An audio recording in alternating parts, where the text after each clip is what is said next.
Assalamualaikum warahmatullahi wabarakatuh. Assalamualaikum warahmatullahi.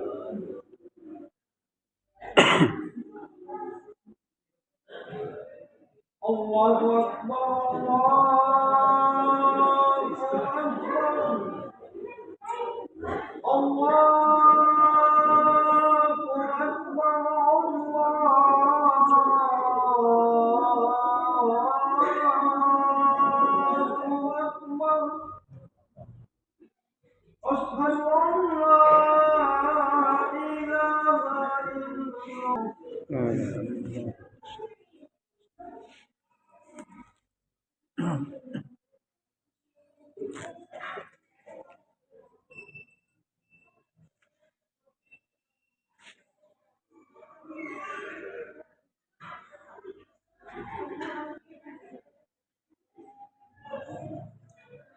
Alhamdulillah. Alhamdulillah mudhiril hamdi wa mubdi wa munjizil wa'di wa mufi mursilis sahabi wa munshi wa mus'adil abdi wa mushfi alladhi yujibu da'wata da'i wa yaqabilu tawbatal 'asi wa in kasurat ma'asi. Ahmaduhu subhanahu wa ta'ala hamdan yuwafi in'amahu wa yukafi. Asyhadu an la ilaha illallah wahdahu la syarika lah. Syahadatan tunji khailaha min naril jahim. Wa asyhadu anna Muhammadan abduhu wa rasuluhu alladhi hadana ila tariqihil mustaqim. Allahumma salli wa sallim ala hadha an-nabiyil karim Sayyidina Muhammadin wa ala alihi wa ashabihi ajma'in, amma ba'd. Wa ya ibadallah, usikum wa nafsiya bi taqwallah faqad fazal muttaqun. Faqad qala Allah ta'ala fi kitabihil karim wa huwa asdaqul qailin. A'udzu billahi minasy syaithanir rajim. Bismillahirrahmanirrahim. Laqad kana lakum fi Rasulillahi uswatun hasanah liman kana yarjullaha wal yawmal akhir wa dzakarallaha katsiran. Shadaqallahul adzim. Ayolah hadirun jamaah Jumat yang insyaallah senantiasa dimuliakan dan dirahmati oleh Allah Subhanahu wa taala. Kembali kami mengajak hadirin sekalian memuji bersyukur kepada Allah Subhanahu wa taala atas sekian rahmat, anugerah, nikmat yang telah Allah berikan kepada kita maupun yang insya Allah masih akan terus diberikan kepada kita oleh Allah Subhanahu wa taala. Salawat dan salam semoga senantiasa tercurahkan kepada junjungan Nabi besar kita Muhammad sallallahu alaihi wasallam. Ayolah hadirun rahimakumullah.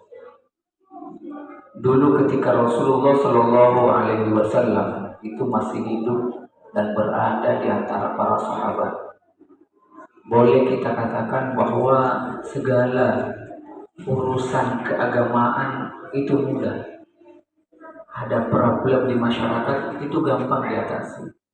Oleh karena ketika ada hal-hal yang menjadi perbincangan dan menjadi rumit di kalangan masyarakat, hanya tinggal melaporkan hal tersebut kepada Nabi, lalu kemudian Nabi memberikan solusi. Maka pernah ayuhal hadirun, salah seorang sahabat Rasulullah Shallallahu Alaihi Wasallam yang bernama Wabiso bin Ma'bad. Beliau ada sesuatu yang mengganjal di dalam hatinya.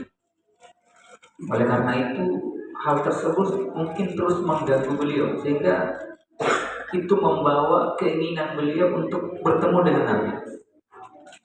Maka suatu ketika sahabat tersebut bertemu dengan Rasulullah Shallallahu Alaihi Wasallam, uniknya Rasulullah lebih dahulu menyapanya dengan mengatakan dalam sebuah riwayat, "Jika tas'alani anil birri ya Wabiso, bukankah engkau datang padaku untuk bertanya padaku apa itu al-bir?" Jadi sahabat tadi belum bertanya. Nabi sudah tahu dia datang untuk menanyakan sesuatu, yakni al-birru. Ini menunjukkan betapa Rasulullah Shallallahu Alaihi Wasallam benar adalah sebagai nabi dan utusan daripada Allah Subhanahu Wa Taala. Apa yang ingin ditanyakan oleh sahabat tadi, yakni al-birru, kalau kita bahasakan dalam bahasa kita, itu artinya kebaikan. Jadi sahabat tadi sebenarnya yang mengganjal di dalam hatinya itu, jangan sampai apa yang kita anggap sebagai sebuah kebaikan oleh karena biasa kita lihat di antara sekitar kita atau biasa kita lakukan, ternyata di mata Allah atau di mata Rasulullah belum tentu baik. Maka hal tersebut membawa beliau ingin menanyakan kepada Nabi, apa itu sebenarnya kebaikan. Ayolah hadirin rahimakumullah, mungkin terlintas di pikiran kita, mengapa sahabat yang notabene hampir tiap hari bersama Nabi mau menanyakan hal yang begitu sederhana, apa itu kebaikan. Ini menunjukkan sahabat itu punya salah satu sifat yang kalau kata kita orang Buddhis itu sifat manini, sifat kehati-hatian. Karena itu tadi, jangan sampai sesuatu yang sudah biasa kita lakukan lalu kita anggap baik, padahal ternyata di mata Allah itu belum tentu baik. Oleh karena itu adalah hadirun, Nabi kemudian menjawab pertanyaan Wabiso tadi tentang al-birru. Nabi mengatakan, istabti qalbaka. Kalau kau ingin tahu wahai Wabiso apa itu kebaikan, kata Nabi, istabti qalbaka. Kamu hanya minta fatwa kepada hatimu. Kamu cukup bertanya kepada hatimu. Kalau kau ragu ini baik atau tidak, ketika hendak melakukan sesuatu, istafti qalbaka. Tanya baik-baik kepada hatimu, ini baik atau tidak. Mengapa? Kata Nabi, al-birru matma'anna ilaihi qalbu wa ma'annat ilaihi nafsu. Karena kebaikan itu adalah sesuatu yang membuat hati dan jiwa itu tenang dan tentram.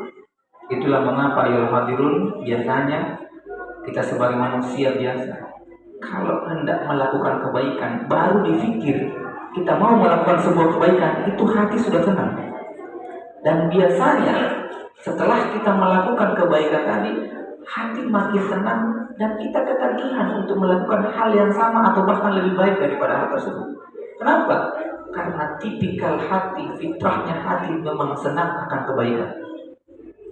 Selanjutnya kata Nabi, wal ismu ma haka fi nafsika wa taraddat fi sadri. Sedangkan ismu, dosa, kebafilan, kezaliman, ketidakbaikan adalah sesuatu yang membuat dadamu, jiwamu, hatimu tidak tenang dan tidak tentram. Bahkan ayol matul mungkin karena tentu kita hidup bersama hawa nafsu, karena kita tergelincir, karena kita khilaf. Mungkin ketika kita melakukan sebuah dosa, ada sedikit kenikmatan oleh karena dorongan hawa nafsu tadi.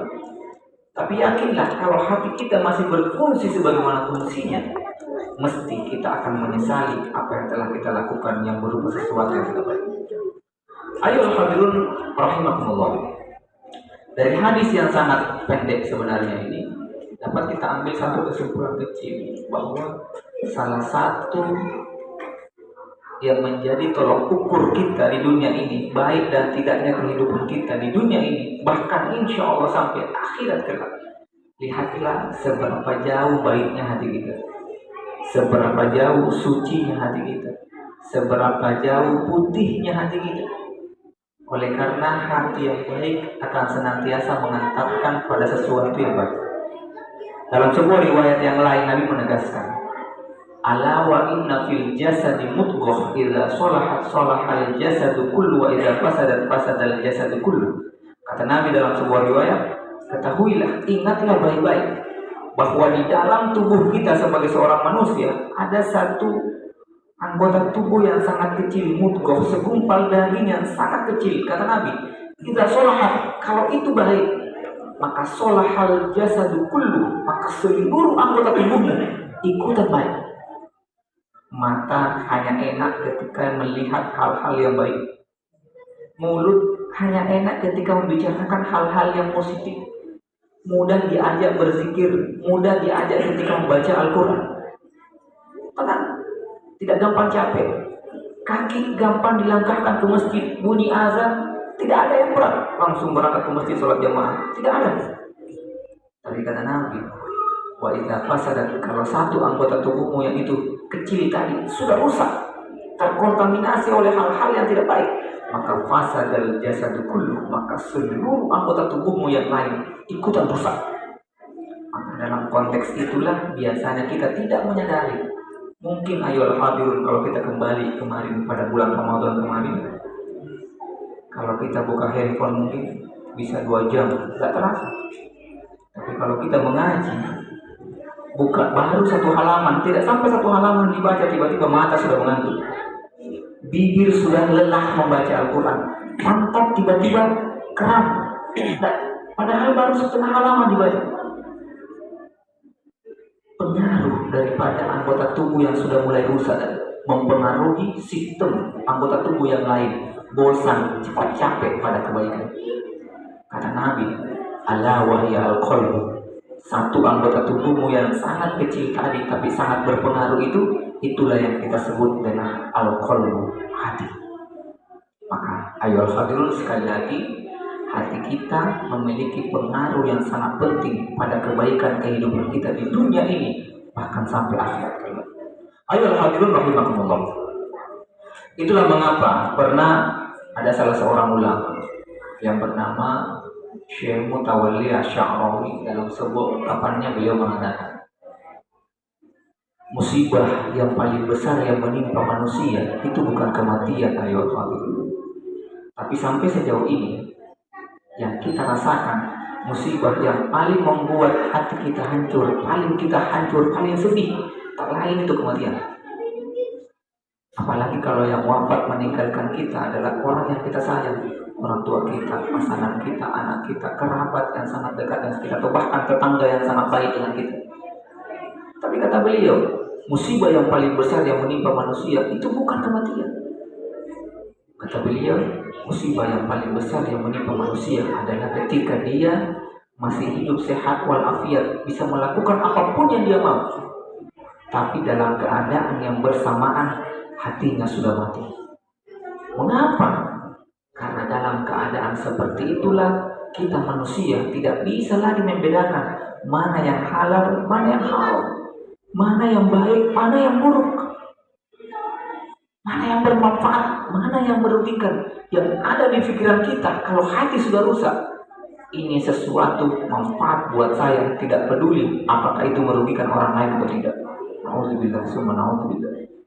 Maka kata beliau, dalam konteks itulah manusia tertimpa musibah yang paling besar oleh karena hatinya sudah mati, dan itu menghantam pada manusia yang kemudian tidak bisa lagi membedakan mana yang baik, mana yang buruk. Dan nauzubillah, yang paling parahnya, mudah-mudahan kita tidak tergelincir pada hal seperti itu. Kita tahu kalau itu haram, lalu kita dengan entengnya melakukan, mungkin hanya karena kita takut dikatakan ketinggalan zaman. Orang semua tahu melakukan, lalu kita ikut-ikutan melakukan, padahal kita tahu itu adalah sesuatu yang diharamkan oleh Allah Subhanahu wa taala.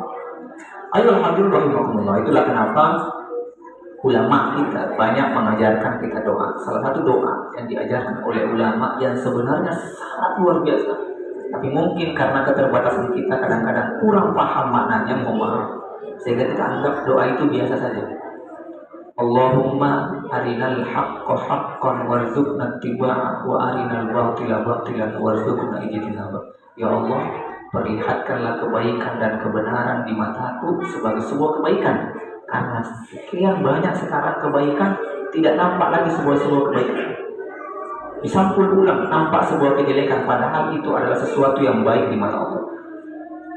Dan berikan saya kekuatan ya Allah supaya saya bisa mengambil dan mengamalkan kebaikan tadi. Wa arinal batila batilan, perlihatkanlah kebatilan di mataku ya Allah sebagai sebuah kebatilan. Karena itu tadi juga di zaman ini ada sekian banyak kebatilan dibungkus ulang, kelihatan sebagai sebuah kebaikan, semua orang ramai melakukan, padahal itu adalah sesuatu yang diharamkan oleh Allah Subhanahu wa taala. Warzuqna ijtinaba ya Allah, berikan saya kekuatan, pertolongan supaya saya bisa meninggalkan kebatilan tadi, bahkan ketika semua orang melakukan. Ayo hadirin rahimakumullah. Sebagai penutup mungkin pada Jumat yang insyaallah penuh dengan berkah ini, mari kita sama-sama sebagai manusia biasa mengintrospeksi diri kita, melihat jauh ke dalam hati kita. Karena yang bisa menilai hati kita adalah kita sendiri yang punya hati kita. Seberapa jauh hati kita sekarang masih bisa berfungsi sebagaimana fungsinya, menghalangi kita, menegur kita ketika hendak melakukan sesuatu yang tidak baik. Karena itu fungsi fitrah daripada hati, menegur kita ketika hendak melakukan ketidakbaikan, atau bahkan ketika kita sudah tergelincir, minimal kita menyesali apa yang telah kita lakukan. Kalau kita tidak menyesal setelah melakukan kekhilafan, tanda besar bahwa hati kita sudah mulai mati, tidak berfungsi sebagaimana fungsinya. Maka kata Al-Quran, ala bizikrillah kita tatma'innul qulub.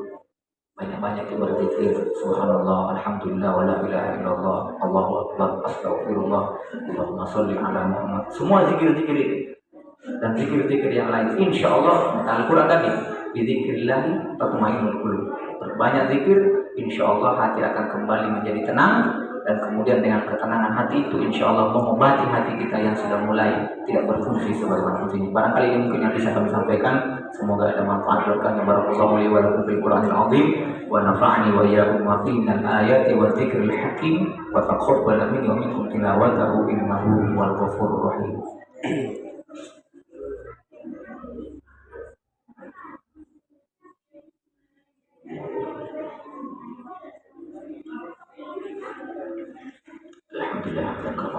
وأشهد أن لا إله إلا الله وحده لا شريك له ومن لمن جاهد به وكفر وأشهد أن محمدا عبده ورسوله سيد الإنس والبشر اللهم صل وسلم على سيدنا محمد واتصلت عينا بنظر وأذن بخبر أما بعد فيا أيها الناس اتقوا الله وذروا الفواحش ما ظهر منها وبطن وحافظوا على الطاعة وحضور الجمعة والجماعة واعلموا أن الله أمركم بأمر بدأ به بنفسه وسن بملائكة قدسه وقال تعالى ولم يزل قائلا عليما إن الله وملائكته يصلون على النبي يا أيها الذين آمنوا صلوا عليه وسلموا تسليما اللهم صل على سيدنا محمد وعلى آل سيدنا محمد كما صليت على سيدنا إبراهيم وعلى آل سيدنا إبراهيم في العالمين إنك حميد مجيد اللهم وارض عن الخلفاء الراشدين الذين قضوا بالحق وكانوا بيد أبي بكر وعمر وعثمان وعلي وعن الستة المتممين العشرة الكرام وعن سائر أصحاب نبيك أجمعين وعن السابقين وتابعي التابعين ومن تبعهم بإحسان إلى يوم الدين